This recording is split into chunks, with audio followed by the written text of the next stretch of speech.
Satu Track 37. Selamat pagi Sobat Satu Track dimanapun teman-teman berada. Oke, pagi ini hari Sabtu, ya kan? Sudah menjelang praktis yang terakhir, praktis 2 ya, praktis 2 sama nanti ada kualifikasi, terus ada sprint juga nanti, ya kan? Terus besoknya ada race ya. Oke. Pagi ini teman-teman masih sama saya Bang Lugas sama Bang Anco nih di kantor Radar Banyuwangi sepi karena hari Sabtu teman-teman. Jadi yang masuk ya kita aja. Tapi nggak apa-apa, kita sempatkan ngobrol nih sama Bang Anco. Tadi waktu off cam ada banyak hal yang ingin kita bahas sebetulnya. Dan memang kebetulan ternyata penundaan syuting podcast kita ada hikmahnya, kan? Karena ternyata ada banyak isu menarik yang jadi sorotan teman-teman MotoGP semua, mau yang di dunia maya, dunia nyata, atau mungkin juga Sobat Radar Banyuwangi yang lagi nonton podcast ini. Oke Bang, ini kita langsung bahas dulu yang lagi hot nih. Ya. Karena kemarin kalau kita lihat pembalap Indonesia kesayangan kita, Mas Veda Pratama, ya, itu seperti dapat rezeki. Soalnya ada 2 pembalap Moto3 yang juga rivalnya Veda, itu kemarin mendapat hukuman diskualifikasi gitu. Yang kemarin 2 hari yang lalu itu yang pertama yang kena si Brian. Ya kan, pembalapnya KTM Aju, dan juga rivalnya Veda juga mulai dari musim sebelumnya, karena kan mereka juga bersaing ketat nih di RBRC. Itu kena disqualified karena masalah oli. Wah ini parah nih, padahal olinya pemasoknya 1 ya Bang ya, untuk Moto3 ya. Dan kita tahu betul siapa yang harus memasok oli di situ dan harus pakai oli apa ya. Terus yang kedua, selang 1 hari itu ini sanksinya agak gede, diskualifikasi tapi 6 seri mulai seri Thailand. Itu adiknya ini si Raul, si Adrian yang kena masalah kemarin karena temuan pabrikan, temuannya Honda. Jadi kalau menurut informasi yang kita dapat, itu kemarin si Adrian itu bermasalah pada bagian mesin atas temuannya Honda. Karena pada bagian mesin, dimana kalau merujuk laporannya Motorsport ya, yang juga dikutip salah satu influencer MotoGP terkenal juga, teman-teman tahu siapa lah yang lagi panas pokoknya. Itu intinya Honda menemukan kalau adanya dugaan pelanggaran ya di situ ya. Nggak tahu ini sudah dipastikan fakta atau masih dugaan. Yang mana kalau informasi yang kita dapat sih intinya si seal dari mesinnya Honda yang ada di Leopard Racing, timnya si Adrian, itu dalam kondisi sudah terbuka, yang mengindikasikan kalau ada modifikasi pada bagian mesin. Mana akhirnya didiskualifikasi 6 kali. Kemudian sebelumnya Brian juga kan diskualifikasi, yang akhirnya juga bikin Veda peringkatnya berpotensi naik lagi. Otomatis gitu teman-teman. Ya itu sih yang lagi hot. Bang Anco, lihat 2 peristiwa yang Bang Lugas bahas sebelumnya ini. Bang Anco lihatnya ada apa sih dengan 2 rider ini? Ya, ini juga sebenarnya kan berita mengejutkan ya, karena selisih 1 hari dari Brian. Kemarin pas hari Jumat dapat berita lagi Leopard kena sanksi karena telah diduga telah memodifikasi mesin, yang jelas-jelas mesin itu sudah di engine freeze. Dan temuan ini sebenarnya juga bukan dari orang luar, malah dari corporationnya internal dari Honda sendiri, mungkin pada waktu sidak karena kan setahu saya setiap tim ini kan memang ada dapat jatah mesin ya, dalam satu kalender itu dapat 6 mesin. Jadi makanya mesin itu bisa berganti kalau memang sudah limit pemakaian kilometernya, sudah memang wajib diganti. Jadi mesin itu memang nggak nunggu rusak baru ganti, karena memang sudah ada budgetnya dalam satu tahun. Ada jatahnya, Sudah ada jatahnya. kota penggantian. Nah dari temuan-temuan itu tidak maksudnya dari temuan kemarin itu ada salah satu mesin pertama yang dipakai dari seri awal sampai 4 seri dulu. Mesin pertama itu ada yang tidak wajar lah. Akhirnya ditelusuri, terbukti dugaan itu ternyata mesin itu dimodifikasi. Setelah kejadian kasus pertama dapat, diperiksa lagi mesin kedua, kedapatan lagi dengan kasus yang sama. Jadi total ada 6 seri akhirnya yang di bis. Awalnya satu mesin itu 4 seri, yang mesin kedua dipakai itu dapat 2 seri. Jadi total 6 seri. Nah makanya poinnya Adrian ini kan udah langsung habis 0. Masih ada 13 itu di Mugello terakhir, karena memang disinyalir yang di race Mugello kemarin itu tidak pemakaian mesin itu nggak nyampe pas waktu di seri Mugello, jadi lolos dari seri Mugello. Kalau saya bilang ini sebenarnya tim Leopard ya, kasus-kasus ini ya yang kena kejadian kasus ini, tim Leopard itu tim besar loh, ya kan? Tim besar sampai dia melakukan hal-hal yang ini merusak, menurut saya ini merusak integritasnya Moto3 dan tim steward sendiri kan. Satu sisi lain sebelum Adrian ada KTM juga, KTM Ajo itu kan tim-tim gede loh. Saya melihat akhirnya waduh, kenapa kok bisa ada hal-hal yang seperti ini? Sebenarnya kan ini hal-hal yang seharusnya nggak terjadi. Apakah ini karena persaingan atau apalah itu, akhirnya mereka berbuat yang sudah di luar nurul lah bahasanya, kan sudah di luar nurul, akhirnya sampai seperti gitu. Ya sangat disayangkan sekali ya, sangat disayangkan karena akhirnya kompetisi ini dicederai oleh hal-hal yang seharusnya tidak terjadi. Makanya saya lihat kemarin wajar aja jadinya akhirnya Stewart geram akhirnya, karena itu jelas-jelas melanggar, apalagi ini dunia loh, Grand Prix dicederai dengan hal-hal yang seperti itu.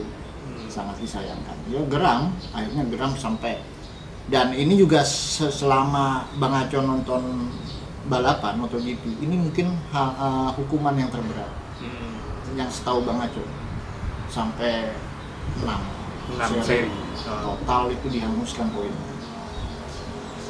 Itu yang bilang sih hal yang bukan sepele sih, ibaratnya yang hal yang mengganti oli aja juga kena. Kayak brand Urete. Iya. Apalagi sampai ngebelah atau modifikasi mesin. Jadi benar-benar kompetisi Moto3 juga kita bisa akhirnya melihat ternyata benar-benar ini kompetisi yang sangat benar-benar murni ya. Kalau memang ada kesalahan betul langsung eksekusi langsung. Jadi jangan juga, kemarin kan banyak juga bilang motornya Veda khususnya sama Leopard itu berbeda atau gimana. Karena memang benar-benar yang nggak gampang itu sih untuk merubah mesin, karena ya itu tadi yang kita tahu kan di engine freeze. Jadi semua itu penyesuaian. Jadi motornya Veda bagus atau tidak itu sebenarnya setup. Karena setiap seri kan pasti beda-beda. Beda, karena kebutuhan beda-beda ya Pak. Kebutuhan beda-beda, sama riding style-nya si pembalap juga beda-beda. Hanya itu kok sampai kejadian ini ya saya juga masih belum bisa memikir jauh kok bisa sampai kepikiran sampai segitunya. Ini nanti juga sebetulnya bakal jadi potensi ya Pak untuk menaati regulasi ya ini. Sebenarnya regulasi semua sudah ketat. Cuman pengawasannya lagi kan. Toh buktinya kemarin yang Leopard ini kan yang menemukan bukan orang, FIM. bukan Oh, iya. bukan stewardnya Oh. langsung, itu atas Dari temuan dari Honda. Hondanya sendiri dan melaporkan. Karena itu tadi takutnya kalau itu pun nanti dilindungi, bahkan nanti efeknya ke lain. Karena kan yang memakai Honda bukan Leopard Iya. aja. Ada beberapa tim lain Ada ya, beberapa tim termasuk lain. tim Asia, timnya Veda. Mm-mm. Oh. Oke. Ya, itu sih makanya sampai kejadian langsung disidang loh. Kemarin tuh langsung kena sidang. Nah ini juga tadi pagi saya juga baca Leopard katanya mau mengajukan banding. Mengajukan banding apakah bisa atau tidak? Saya yang jelas saya rasa sih kayaknya nggak bisa. Oke. Karena itu Prediksi mutlak. banget juga Iya, bisa karena mutlak. Memang ada barang buktinya Pak. Karena disengaja, bukan tidak disengaja. Itu benar-benar disengaja. Kejadian itu benar-benar disengaja. Ini sebetulnya ngeri kalau misalkan itu bandingnya lolos. Iya, Oh. karena itu berpotensi ada celah. Oh. Ada celah buat tim-tim lain untuk bisa mensiasati regulasi itu tadi. Dan akhirnya nanti nggak kompetitif kompetisi ini, Kayak udah nggak fair lagi. nggak Udah fair, nggak play lagi. nggak fair. Itu sih yang kita takutkan gitu. Iya, yang kita Betul, takutkan ya. itu Tapi semoga aja bandingnya nggak diterima gitu. benar. Karena barang buktinya udah kelihatan. Sudah jelas, Ya. sudah jelas. Dan penemunya juga timnya internal dari pemasok mesinnya. Benar. Nah, gitu. Oke, next geser ke Veda bang. Nih kalau kita ngomongin Veda, pasti teman-teman sudah tahu kita mau ngomongin apa ya. Seperti biasa Veda masih ban kalau katanya Pak Iya. Lukas. Kemarin kan kalau kita lihat di free practice yang pertama nih, Ya. practice pertama Veda di urutan buncit paling bawah sendiri ya kan. Ini kalau teman-teman ada yang mungkin masih main medsos, mungkin di Facebook atau di medsos lainnya gitu, kita lihat banyak dalam tanda kutip ya fans karbitan yang marah-marah. Ya. Tapi ya gimana ya, kita biarin aja lah itu. Ini soalnya kalau kita tanggapi nanti mereka terkenal nanti, jangan Iya. ya. Mending kita edukasi aja. Karena memang kita sebagai penonton balap MotoGP itu tidak pernah atau sangat jarang sekali nemu hasil latihan itu mencerminkan hasil kualifikasi sprint dan race. Karena kalau kita lihat prediksinya, kita main prediksian aja dengan sudah ada datanya free practice itu aja Iya. luput. Iya. Pasti selalu Iya. nggak ada yang istilahnya 100% pas gitu, nggak ada. Karena banyak faktor ya bang ya. Iya. Oke. Bang, kemarin beda apa yang bang Aco lihat? Kok kayaknya semangat gitu ya. Iya. Maksudnya dari posisi kalau di FB1 mungkin bahasanya Bang Lukas masih belum panas lah. Iya. Belum panas orangnya juga belum panas Iya. mesinnya, belum panas banyak gitu. Iya. Tapi di praktisnya, di sesi praktis bisa tercepat kedua. Iya. Nah, Jadi ya ini juga saya juga mau merinci ya sebenarnya. Jadi setiap akhir pekan itu kan ada hari Jumat, Sabtu, dan hari Minggu hari beres. Minggu, betul. Biasanya tim dan pembalap itu sudah menyusun bahasanya menu hari Jumat mau ngapain aja, Oke. hari Sabtu mau ngapain aja, dan hari Minggu sudah tahu kan pastinya. Jadi kayak ini ya bang ya, kalau di olahraga sepak bola itu tipe latihannya beda-beda. Beda-beda. Hmm. Makanya di situ kemarin, nah yang kita tahu juga Balaton Park ini kan tahun kedua, Tahun kedua ya, baru tahun kemarin ya bang ya. baru tahun kemarin, dan terus khusus Veda ini tahun pertamanya dia. Tahun pertama beda betul. Nah, Veda sendiri kemarin kenapa di FP1 dia paling belakang? Kalau menurut dari acuan data dari tahun kemarin sebenarnya Honda Asia Team sudah main. Udah main ya. Tapi di tahun kemarin ternyata pas saya lihat itu Furusato, masih pembalapnya Furusato itu DNF. Udah selesai. Udah selesai ya. Yang selesai itu pembalap wheelcard ternyata. Pembalap cadangan, pengganti. Itu Arbi, pembalap dari Indonesia juga. Oh, iya, iya. Arbi Aditama itu Iya, iya. finish di 20. Nah, dari acuan data yang tahun kemarin untuk dipakai atas dasar data lah ya, yang dipakai tahun ini sama Veda ataupun Gen Mitani, itu makanya mungkin di FP pertama kemarin Veda untuk menyesuaikan lintasan, karena lintasan ini baru, dia harus bisa cepat adaptasinya, di mana titik-titik pengereman, di mana titik-titik racing lane yang benar-benar efisiensi gitu ya kan gitu. Karena kita tahu sendiri motor-motor KTM kan gacor. Gacor, Ya sebenarnya kurang lebih Makanya itu kemarin banyak yang membanding-bandingkan KTM sama Honda. Kalau menurut saya, Bang Ajo, itu ada plus minusnya. Apalagi Balaton ini kita lihat jarak top speednya kan nggak begitu seperti kayak di Mugello kemarin. Oh ya, Beda jauh. Ya. Kan.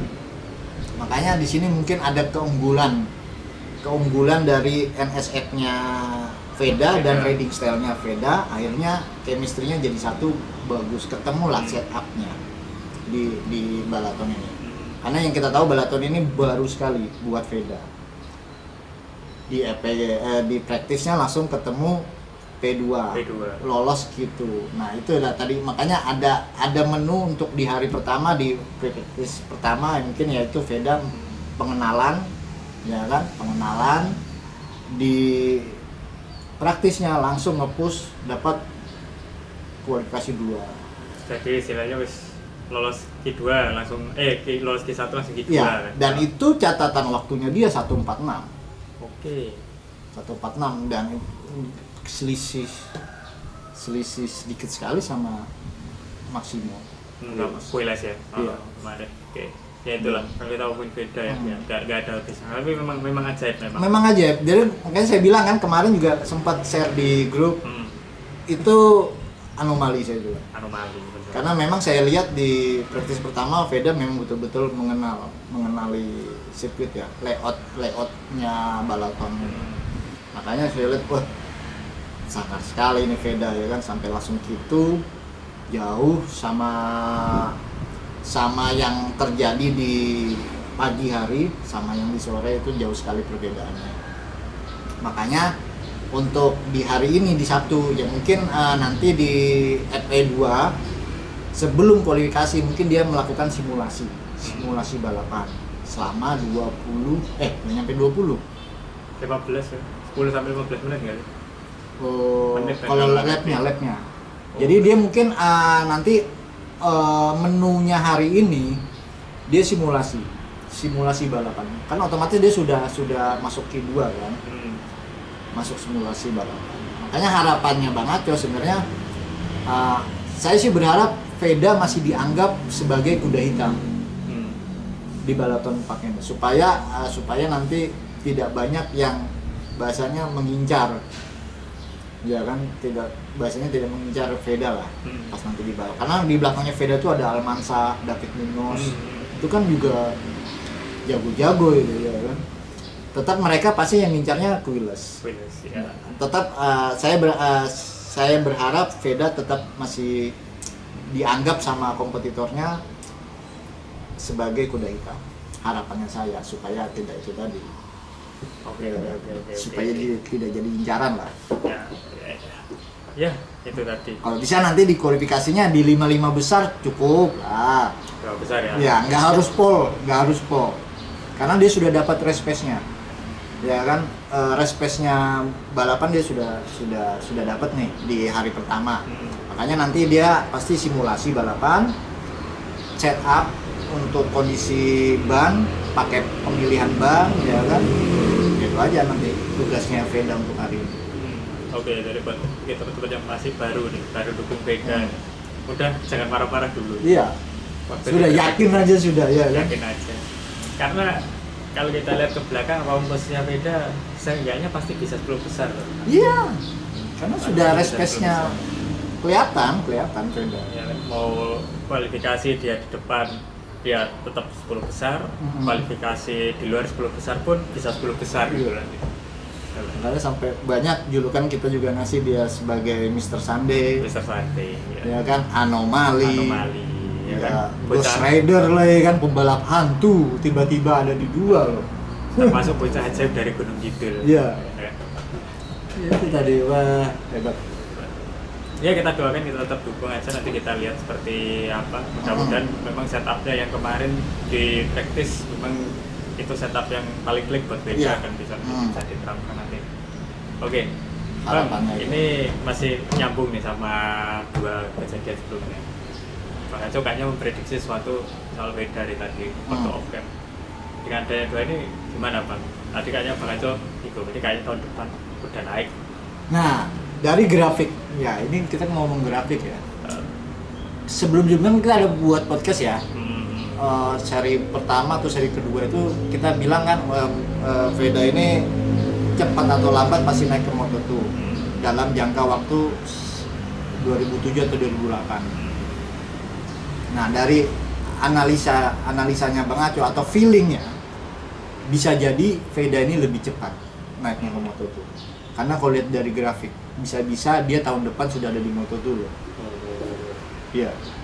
Harapannya Bang Aco sih sebenarnya jangan, maksudnya kalau memang dia nggak dapat juara dunia, ngerti ya, dapat juara dunia di tahun ini, kalau bisa dia tetap aja di Moto2. Tapi lihat lagi di pembalap di Moto2, mungkin di situ ada Furusato dan Mario Aji, sama suksesornya yang ada di bawah Veda kayak Ramadipa, ya kan. Tinggal itu aja lagi nanti penentuan. Kalau dilihat dari Vedanya sendiri siap nggak siap, kalau dia memang sudah diutus untuk ke Moto2 pasti ya nggak bisa nolak, kan gitu, pasti lanjut ke Moto2. Karena ini proyeknya Honda ya. Jadi cepat atau lambat memang Veda bisa tahun depan dia sudah ada di Moto2 kalau ngeliat dari rapotnya. Tapi paling sebenarnya kita lihat ini dulu ya, tunggu lah misalnya, tunggu cair-cair terlalu prematur untuk mempromosikan, meskipun kita lihat performanya di tahun pertama ini bagus ya.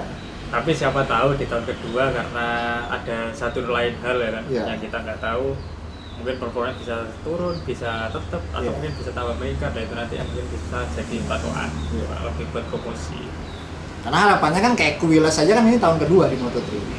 Kuwiles tahun depan pasti sudah di Moto2 itu. Tapi kalau kita lihat sejarahnya balap Moto3 pun ada yang sampai lebih dari 3 musim kan? Banyak kayak tandemnya Hakim Danis, Yamanaka itu mulai 2019 loh. Wah, berarti kalau sampai 2026 kan sudah 7 tahun. Sampai 7 ya? 7 tahun sudah di Moto3 Yamanaka. Adrian itu 2020. 21 apa 20? Kalau 2020 iya. Berarti 6 tahun. Adrian itu KTP Spanyol loh itu. Sudah ada, ibaratnya sudah betul-betul lama di Moto3. Jadi harapannya Bang Aco si Veda tetap aja di Moto3. Ya kan? Karena pastinya nanti kalau Kuwiles naik ke Moto2, akhirnya kan kompetitor berkurang ya. Oh ya, nanti dia sudah musuhnya dengan yang lain. Iya, jadi ada harapan-harapan lah ya kan, ada harapan-harapan yang ibaratnya untuk mengejar juara dunia. Atau ya manfaatkan aja waktu di Moto3 sembari mengumpulkan reputasi ya Bang. Benar. Tapi makanya kalau di klasemen dia sampai bertahan sampai di akhir musim dia di 1, 2, 3 itu bisa langsung. Karena pasti itu yang jadi rapot ya. Bisa langsung. Apalagi kita lihat rapotnya pembalap di Moto2 juga biasa-biasa saja. Ya kan? Terus si Aji masih cedera sampai Balaton ini masih statusnya masih cedera. Iya, masih diganti nggak itu Bang? Belum ada info. Tapi kayaknya sih nggak ada. Nggak ada ya. Soalnya kemarin nggak ada juga itu, nggak ada penggantinya. Furusato. Data masnya cuma pembalap tunggal ya, balapan di balapan ya di Moto2. Oke. Next geser ke MotoGP kemarin kalau kita lihat mendadak performanya kembali ya kan. Kalau kita lihat di FP1 karena tercepat gitu lagi di sana, dan memang tidak bisa kita pungkiri kalau memang ini juga salah satu pembalap ajaib juga di ajang MotoGP gitu, dimana ini tua-tua kelade makin jadi sampai seperti itu. Ini juara bertahan ya? Juara bertahan. Kalau misalkan masih performanya masih bisa sama nanti sampai sprint sampai balapan, wah ini setidaknya masih akan jadi rajanya balaton, rajanya balaton park. Karena ya kalau kita lihat tahun lalu performanya juga nggak jelek gitu, bagus. Karena di mana notabene itu sirkuit baru dan Marquez langsung bisa beradaptasi di sana. Dan ini pun kalau kita lihat kemarin Marquez juga posisi baru pulih dari cedera. Yang meskipun masih belum boleh 100% memaksakan diri, tapi kalau menurut dokternya sudah oke, ya udahlah, main aja gitu. Daripada nanti terlalu lama. Soalnya pembalap cadangannya masih dicadangkan ke ya, atau yang hari ini ganti lagi ya untuk Pikir ke Lakona. Lakona. Lakona. Gantiin adiknya. Heeh. Alek. Alek tuh. Alek juga masih pemulihan, Iya. begitu juga dengan Zarko yang kemarin kakinya Iya. nyangkut di motornya si Peko, Iya. ya kan, juga masih pemulihan dan masih digantikan Calcuccio, Kakujo. salah satu pembalap senior pembalap Inggris, Iya. yang meskipun kemarin kita lihat ya nggak apa-apa lah bentuk pembalap pengganti di posisi paling bawah tuh ya Iya. cuma dari data Iya, gitu. dari data. Kita juga nggak akan terlalu memaksakan untuk jago gitu. Iya. Tapi kalau jago kayak Paul ya syukur kan gitu. Iya. Oke. Dan kalau kita lanjut ke sesi berikutnya di sesi praktis. Nah, ini gantian adiknya Bang Aco yang tampil nih. Iya. Tiba-tiba Acosta. kita Makanya dari kemarin saya lihat semalam itu yang masuk langsung Q2 itu ada KTM, KTM ya, ada Aprilia 4, Aprilia 4. semua masuk. Ducatinya ada 3, Ducati 3 ya. ya kan?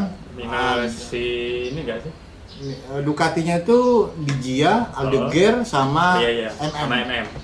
Ya Untuk kan? Bagnaia nggak masuk. Bagnaia nggak masuk. Bagnaia itu 14. Iya, Morbidelli nggak masuk. Morbidelli nggak masuk. Iya. Ya. Sama penggantinya Alek nggak masuk. Iker juga nggak masuk. Ya. Terus ada Yamaha dan Honda, Morera dan Miller masuk Ya. di 10 besar. Dan ini ya itu tadi dilihat dari karakter sirkuit ya. Akhirnya pembalap Jepang, motor Jepang khususnya Honda dan Yamaha bisa masuk ke 2. Masuk betul itu ya. Ya itu juga bisa kita lihat Faktor. performanya pembalap rookie ya, Iya. yang direkrut Honda kemarin. Ternyata manfaatnya terasa. Iya. Manfaatnya terasa. Nah, kalau kita lihat Diego Moreira kayaknya nggak terlalu kesulitan kan untuk Nggak, mengendalikan adaptasinya. untuk Cepat. mengendalikan motor Honda kayaknya nggak sulit. Cepat. Makanya harapannya nanti di akhir pekan atau di hari Minggu nanti kita Bang Aceh sendiri ngelihat harapannya Marquez bisa ada di depan lagi. Oke. Biar tidak ada dominasi Aprilia. Paling tidak dominasinya Aprilia bisa diganggu lah sama MM. Ya. Biar ada ini perlawanan sedikit Ya, dari rival. karena yang kita tahu sampai seri ke-8 ini MM belum dapat juara seri. Ya. Ya kan? Dan ini salah satunya harus ada juara seri. Kesempatan lah. Begitu juga dengan Acosta. Acosta juga selama dia berkarir di MotoGP belum ada dapat juara seri di hari Minggunya. Meskipun motor KTM itu kalau di balaton jadi yang kesempat kan? Iya.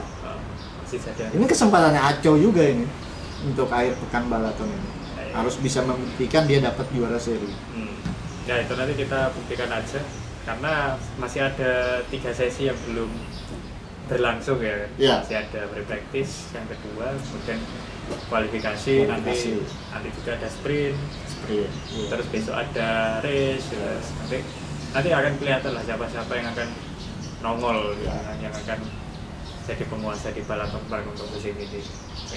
Tapi kalau lihat karakter sirkuitnya Bang Aceh lebih condong kemana sih sebetulnya untuk tim ya? Kalau Soal tim, motor. ini sekalian aja berarti ya. Ya, Sekalian sekalian prediksi. ya. Saya lebih condong ke Aco ya. Oke, KTM. KTM Oke. lebih condong ke Aco karena kuat sekali ya. Saya lihat dari kemarin Aco itu sangat kuat di praktis pertama, dia sangat kuat sampai masuk di Q2 langsung. Keduanya ya Ducati MM. Sisanya Aprilia bisa DCC. 3 pembalap itu. Karena Jorge Martin kemarin juga sempat kesulitan kok. Ada dia kesulitannya Aprilia memang ada di 10 besar sih. Tapi sesulit-sulitnya masih 10 besar lah ya. Masih 10 besar. Ya. 4 pembalapnya Aprilia masih ada di 10 besar. Kalau lihat makanya kalau kita ngedukun untuk nanti sore sprintnya Aco. Oke. Tambah tag nih soalnya. Santai ya. Karena harus cepet-cepetan ya. Ya, Terus sprint. Kedua ya MM. MM bisa masuk, oke. Ya, Tiga ketiga masuk BCC. Sampai di sini. Kalau dari saya kayaknya kurang lebihnya sama. Posisi 1-2-nya. Iya. Tapi mungkin 3-nya nanti ada peluang sih sebetulnya Gigi ya. Iya, juga lebih iya, konsisten. Semuanya iya. tuh lagi bagus-bagusnya semua. Karena biar bagaimanapun untuk musim ini DJ adalah tulang punggungnya Ducati. Iya. Betul, dapat poin gitu. Iya. Iya. Nyambung ini Bang, Aprilia ya. Aprilia itu kayaknya kemarin baru saja dapat fresh nih, dapat angin segar pendanaan. Iya. Karena langsung ditembak sama sponsor utamanya Yamaha nih, teman-teman tahu apa ya kan? Monster Energy. Monster Energy ya. Nah, kemarin kalau kita lihat kan sebetulnya ada si Martin nih yang kemarin masih pakai sponsornya Red Bull. Yang mana itu kompetitor. Ya. Penyelesaiannya gimana Bang kemarin akhirnya? Itu kemarin akhirnya si Monster sudah memberikan kompensasi. Infonya seperti itu, memberikan kompensasi ke Red Bull. Makanya si Martin sudah melepas logo banteng yang ada di helm. Sudah nggak kelihatan kemarin ya? Karena apa? Karena Monster ini kan jadi sponsor utama di Aprilia. Sponsor utamanya. Jadi sekarang itu namanya Aprilia ya, Monster Energy sama kayak Yamaha kan? Ya, kalau Ducatinya Ducati Lenovo, ya kan? Karena sponsor utamanya Lenovo. Itu salah satunya. Jadi dia sudah berpisah lah, bahasanya sudah berpisah dengan Red Bull. Padahal kita tahu sendiri si Martin kan atletnya Red Bull, mulai dari Moto3, bahkan mulai dari FBRC. Oh iya betul. Sudah atletnya Red Bull dan dia berpisah di Aprilia-nya ini sama Red Bull. Oke, ya ini juga salah satu ini ya harapan kita di awal musim ya. Dimana Aprilia cari sponsor, biar yang paling besar paling gede bukan brandnya sendiri ya, atau mungkin dosa steril ganda itu yang ada di motor ya. Tapi kita tahu mereka butuh angin segar, butuh pendanaan baru dari yang punya produk ya, sponsor utama. Ya, akhirnya ya itu tadi yang kita tahu kan minuman energi ini kan hanya dua pesaing ini, Red Bull dan Monster. Dua pemain ini yang besar ya. Makanya mereka betul-betul menginvestasikan ke Aprilia. Terbukti kemarin awal langsung menginvestasikan di Mugello 1-2 itu Aprilia ya. Oke, sama satu track mungkin itu dulu perbincangan kita dan analisis sedikit lah soal MotoGP di sirkuit Balaton Park untuk pekan ini. Cukup seru kalau diikuti. Mungkin buat teman-teman nanti jangan lupa karena masih ada sesi latihan bebas terakhir, kemudian ada kualifikasi dan juga sprint baik di Moto3, Moto2 dan juga MotoGP. Jangan lupa tetap dukung Veda ya kan? Karena harus wajib itu tahun-tahun di Indonesia ya kan, karena itu balap kebanggaan kita ya, mau nggak mau harus kita support ya kan, karena itu juga saudara kita sendiri. Dan mungkin dari ada yang beda nanti juga muncul balap baru yang mungkin akan ngikuti lah ikuti jejaknya si Veda nanti ke depannya, yang nanti juga akan kita bahas terus nanti di podcast satu track. Tapi insya Allah podium ya besok ya. Harus lah. Tahun kemarin sudah bisa kok. Di FBRC bisa podium di Moto3. Apalagi statusnya ini kalau sudah secara ofisial statusnya Veda sudah 2 kali podium. Oh iya. Gara-gara Adrian tadi. Iya. Posisinya karena pas mepet sebetulnya. Iya, posisi 4. Ya, kita harapannya Veda besok podium. Harus podium. Bisa ya Veda ya? Bisa dong. Ya bisa ya. Bisa lah. Oke teman-teman, terima kasih buat yang pagi ini sudah ikutin obrolan ngalor ngidul kita sama saya Penugas dan Bang Ajo.